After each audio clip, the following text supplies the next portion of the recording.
Welcome to the NABS Now podcast, brought to you by the National Association of Blind Students, a proud division of the National Federation of the Blind. Hey everyone, and welcome to the NABS Now podcast. I'm your host Nina, and today I'll be co-hosting this episode with Mausam. Mausam, say hello. Hello. So today we are going to be talking about dressing for success as a student. So we talk all the time about first impressions, especially when it comes to interviews, jobs, and internships. But a huge part of that is looking the part of a professional. So we're going to hear from two guests coming up about some do's and don'ts in the world of professional fashion, and I'll turn it over to them.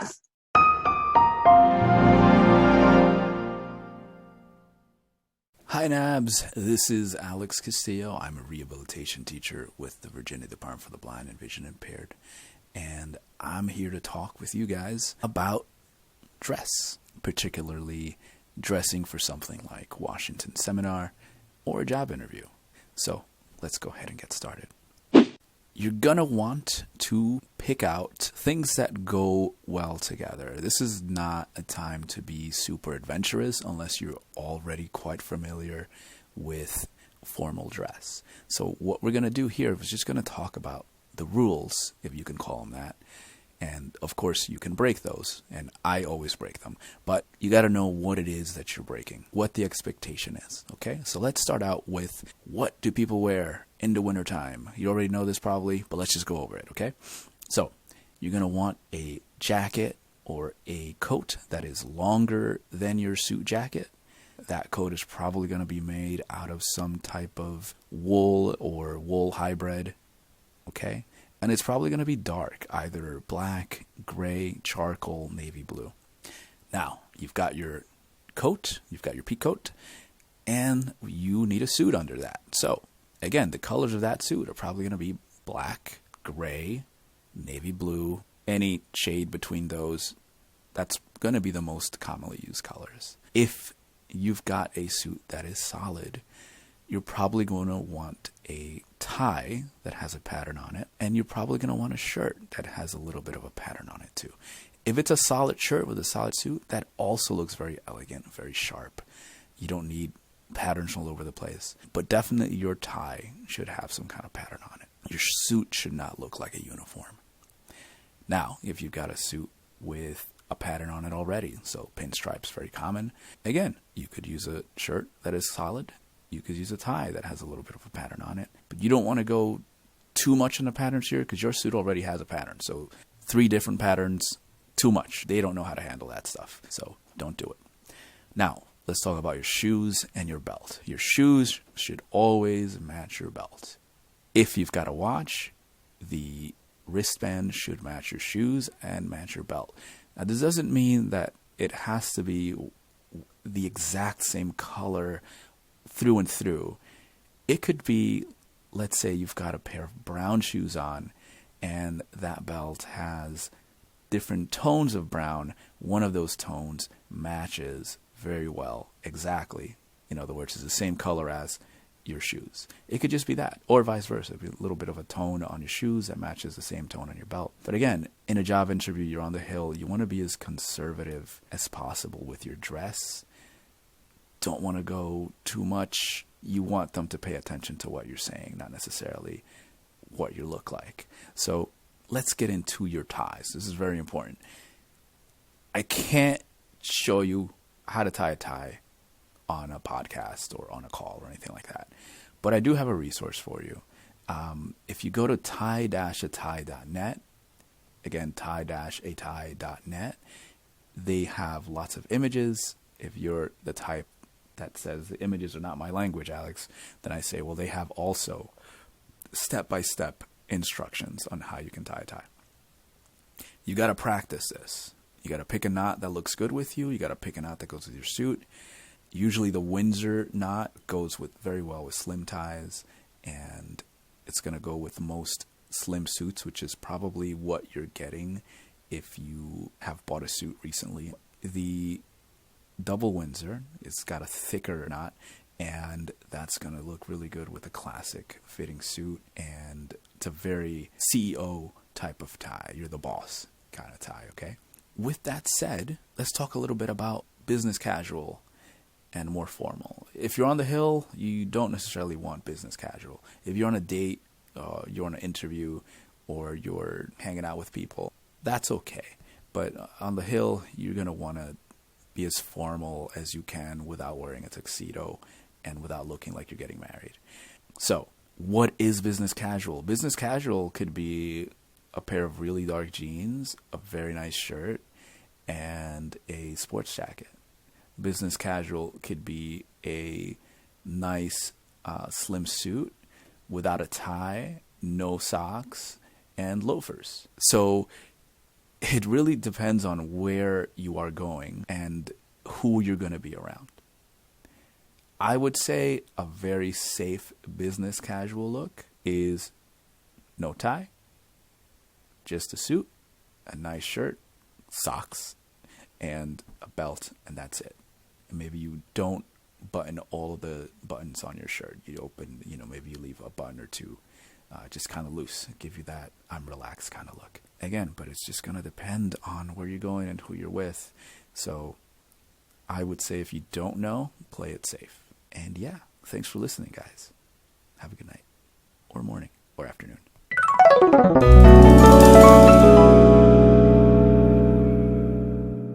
Hi everyone, this is Mary Fernandez. I am currently a student at Duke University at the Fuqua School of Business, getting my MBA. I'll be graduating in May, which is very exciting. And today we're going to talk a little bit about business outfits, both formal and casual.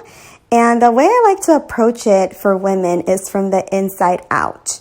So I'm just going to give you a very brief overview and some things that I think about a lot when I am getting dressed. So the first thing is to make sure that your underwear, anything that's going to go under your clothes, is super comfortable and fits. And this is super important because there is nothing worse than having leggings or something that starts rolling down, or like your bra strap keeps falling off your shoulder. Those little things, particularly like in an interview or in a presentation kind of setting, can be super distracting to you and can get you off your stride. So literally making sure that your underwear fits, whether that means that you get measured or whatever, and that it's going to stay in place and do what it's supposed to do, which is stay in place, and to the point that you don't notice it, is step number one in my book. Also making sure that the colors are right. So if you're going to wear light colored pants or tops, don't wear black underneath because it's going to show through. So making sure that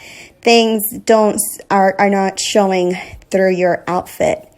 And that goes, the same for texture. So if you have like a super lacy thing underneath and a thin top, it's probably going to show. So just be aware of that. So then we move on to thinking about the actual outfit. And there are two things that you should think about. What is the occasion, right? So is it super business formal, or is it going to be more business casual? So business casual would be something like a career fair maybe, or something where like you don't have to be in a suit basically. And the great thing for women is that we have a ton of options as to how we do business wear. So figure out what's comfortable for you. Are you a pants person? Are you a skirt person? Are you both? Because the most important thing in whatever outfit you choose is that you are comfortable and you feel like yourself, because that's going to help your confidence. So if you like pants, which is great in the winter, like for a business casual, you can do slacks with a top and maybe a blazer. Just make sure that your top has sleeves if you're not going to wear a blazer. Sometimes that's okay. You can also wear a cardigan over it or a sweater. So like something nice over so you can layer a bit. But if you're wearing like a really nice top, so I have a lot of nice tops with like long sleeves that are silky or satiny, and it's a more business casual thing that can totally work too. When it's more business formal, the easiest thing to do, honestly, is to buy a couple of suits, whether it's suit dresses, so a dress that has blazer or a jacket over it that perfectly matches it or complements it, or like a pantsuit or skirt suit. So those are the easiest things to do because that way you're going to look super uniform. And you don't really have to worry about it on the day of. Just have in your head like what kind of color you want to wear underneath. So I always like a pop of color. It's not always people's first thing, but for me, I like to wear bright colors underneath or like patterns or something. Just make sure that like if you're wearing pinstripes, you don't want to wear like a bunch of patterns because that might clash. So making sure that things are actually going well with each other. So we got the outfit part down for the most part. The next thing to think about is your shoes. So I love heels and I can walk in heels and they're comfortable to me, but I also think about, am I going to be sitting a lot or standing a lot? If I'm standing a lot, I have standing shoes that I know I can stand on for a long time and not feel like my feet are going to go numb. But not everybody likes heels. So again, figure out what's comfortable for you. If it's flats, there are so many gorgeous flats. And for me, shoes are like part of the fun. So I like to really emphasize my outfit and really like bring out my shoes. That's a big thing for me, but that's because I'm obsessed with shoes. Not everybody is. So you choose what kind of style is your own. And if it's flats, there's a ton of flats. If you want to go super basic, you basically can't go wrong with black shoes. So making sure that you have a couple of pair of shoes that you feel super comfortable in. Also, if you're going to an interview or something, you can always wear flats to the building and then change in the bathroom or something. I've done that a few times. Or even like once I get there, like getting out of my Uber, I will change into my heels. That way I don't have to walk in them the entire time. That's something that's super common. I am a minimalist with jewelry, but that's just my personal style. But again, it comes down to what kind of statement and look you want to have. So if you want to have a more dramatic look and you have a gray suit on and like a more neutral color underneath, absolutely cool to do like a statement necklace or like more of a statement earrings. I wouldn't recommend both. That's too busy. But if you want to really accessorize with some more poppy jewelry, it's totally cool to do that. And finally, think about makeup. For a day professional look, you really want to go minimal. So for me, if I'm going to an interview, I shouldn't say minimal, I should say more neutral, right? Like I'm not going to do a full-on smoky eye if I'm going to an interview because I'm not going on a date. I'm going to an interview, which I suppose is the kind of date, but not the kind of date I'm talking about. So what I'll do is foundation, mascara, if you are comfortable wearing mascara. And instead of doing like 3 or 4 shades of eyeshadow, I'll just do 1 shade. And that shade, it doesn't have to be a neutral. It can be a color that complements your outfit or that just complements your eyes, whatever makes you feel happy. And then if you want a little bit of blush and lipstick. If you're doing a little bit of blush, just again, keep it neutral, keep it kind of low key because what you want to do is highlight your facial features a little bit, but be conscientious of what the occasion is. And for a date or something, that's a whole other conversation. We can talk about smoky eye and highlighter and all of those fun things. Highlighter is fine too for interviews. I think the eyes have a lot to say, the eyes and the lipstick.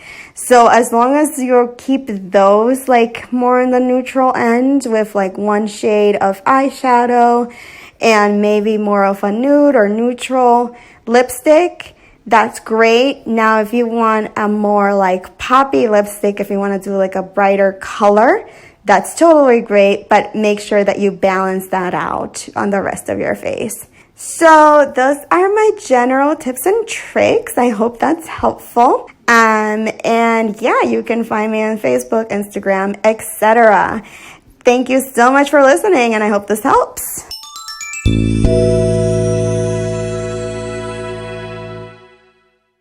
So now that we've heard some great tips and do's and don'ts for dressing professionally, we're going to talk about dressing professionally as a student on a budget. Because we all know that as college students, we eat a lot of ramen noodles, and we probably don't have hundreds of dollars to spend on designer professional clothes. I wish so. So Mausam, do you want to explain our first tip? So our first tip has to do with looking into what items you already own and putting them together for a stylish and professional outfit. So one thing that I have found that works really well for me is kind of taking an inventory of everything that I already own, even if it's from random outfits that were separately given to me or that I bought separately. So this might look like having a cardigan and nice t-shirt, like a button down and a skirt that's like entirely from some other thing, and looking at how those things could be put together to create an outfit that suits you and that suits the event that you're going to. This can help you save a lot of time and money because you don't have to go specifically shopping for an entire outfit. That can also end up being pretty expensive if you buy everything all together. But if you look through what you already have and realize that you have a lot of nice looking things and things that would work for the occasion you're going to, you can kind of create a hodgepodge that ends up coming together to be a very nice outfit. So our next tip has to do with comparison shopping. So in today's technological world, comparison shopping has become more easy than ever. No matter the level of vision that you have, there are a lot of apps on Google Play and the App Store that allow you to compare different coupons for different retailers and make all of that accessible. So there's no more worrying about barcodes or losing paper coupons. In addition, a lot of stores now offer discount cards and also reward points. So when you're going to buy a bunch of professional clothes, you should try to select retailers where you will be earning money back or you will be getting a certain percentage off your purchase. So our next tip has to do with thrift shopping. So this is if you're comfortable buying secondhand clothes, and it's a really wonderful and honestly cost-effective option. You have a lot of different choices, especially if you go thrift shopping in person. There's different places you can go to, like the Salvation Army, and plenty of others that have a lot of a selection and variety. And you can really find what you're into, what fits your style, and also what looks nice for you. And one of the other great things about it too is that there's always good deals, and you can get gently used items that you may not buy otherwise brand new, but they're in very good condition and you're getting them for a great price. If you're not comfortable with secondhand clothes, that also makes a lot of sense. But then one thing that you should definitely do is buy long-lasting essentials that you can kind of fit with all types of outfits and you can wear with everything, just about. So examples might look like camisoles or tights or tank tops. And one thing that I've realized recently is that there are a lot of bulk deals on small items like these. Like, you have to be looking out for them, but they're really not worth missing, especially if there's like a $3 for 3 tank tops deal or something like that. Like, snatch that up, get right on that, because these items will last you a good long while, but they will also come in handy when you need them. So my next tip has to do with buying several high quality items. These can include really good pairs of dress pants, a suit jacket or a blazer, dress shoes, that sort of thing. And the main thing that you want to realize with this is that these items should last for years at least. If you do spend money on a few good quality items, you're going to want to make sure that they are in neutral colors, black or navy. And that way you can match them with more trendy accessories or shirts or different things of that nature, but you will have them for a very long time. And I know for me personally, I invested some really good quality blazers and I've had them for a while, but I could always change up what I wear with them and, keep up with trends and accessories and that sort of thing. But I will always kind of have these main staples that are classic and that I don't really have to worry about going out of style. So last but not least, we have buying versatile items for different levels of dress. I did not realize how significant this was until very recently. But if you have different clothes that will work for different types of functions and different levels of dress, you'll find it really useful, especially so you don't have to keep buying things over and over. So for example, if you have a very versatile dress, a dress that would work for business casual, but also if you put a blazer over it or some nice cardigan, you could kind of amp it up to formal level, then you'll be able to wear that dress in more than one location for more than one event. And you will have a lot more flexibility about how you put together outfits. I think it's always just kind of one of those things where you have very set outfits. You know exactly what parts you're going to use for each one, but then you can also kind of spice it up and switch things around and use things for different events that you may not have before. So really focusing on that one, we might see things like those dresses, blazers, cardigans, even nice dress shirts that you can change up a little and make them formal, but also more casual as needed. Well, that wraps up our episode for Dress for Success. I hope that you all found some very helpful and useful information within this episode. I would like to thank my co-host, Mausam, Mehta, as well as our special guests, Mary Fernandez and Alex Castillo. I really appreciate everyone who made this episode possible, and we can't wait to talk to you guys soon.